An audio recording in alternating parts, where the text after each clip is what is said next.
Everyone, সবাই কেমন আছেন? আজ আমি নিয়ে আসছি মধু মধু মধু সেই ভাইরাল তরমুজ। আজ আমি আপনাদের সাথে শেয়ার করব 11 কেজি ওজনের তরমুজ কেটে। দেখেন কত বড় তরমুজ, আমার হাতে ধরতেই ভয় লাগতেছিল। ভাবতেছিলাম যে কীভাবে কাটবো।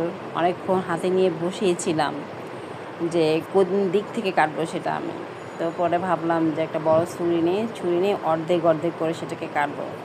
আর দেখেন তরমুজের কালারটা কিন্তু খুব সুন্দর, তাই না? একদমই মধু, যেটা ভাইরাল তরমুজ এখন।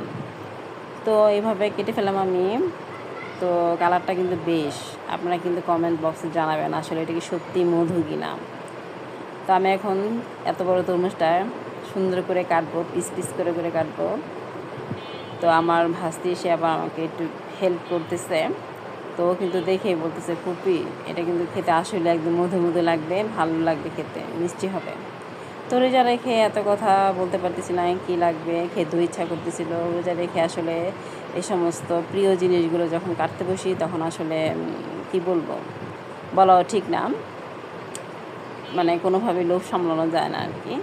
তারপরও কী করব, যেহেতু রোজা, আল্লাহকে ভয় করে রোজা রেখেছি, সেটা অবশ্যই আমাদেরকে কন্ট্রোল করতে হবে। তো ইনশাল্লাহ সবগুলো রোজাই রেখেছি, চেষ্টা করেছি। তো কোনো রোজা এভাবে আর কি নষ্ট হবে না আর কি। যাই হোক, তো আস্তে আমি পুরো তরমুজটাই কেটে নিচ্ছি। বেশ ভালো ছিল তরমুজটা, একদম যেটাকে বলে বেলে তরমুজ সেটা ছিল। আর আমরা যখন সন্ধ্যার পর সেটা খেলাম, এত ভালো লাগছিল, আর দিনটা এত চওড়া ছিল।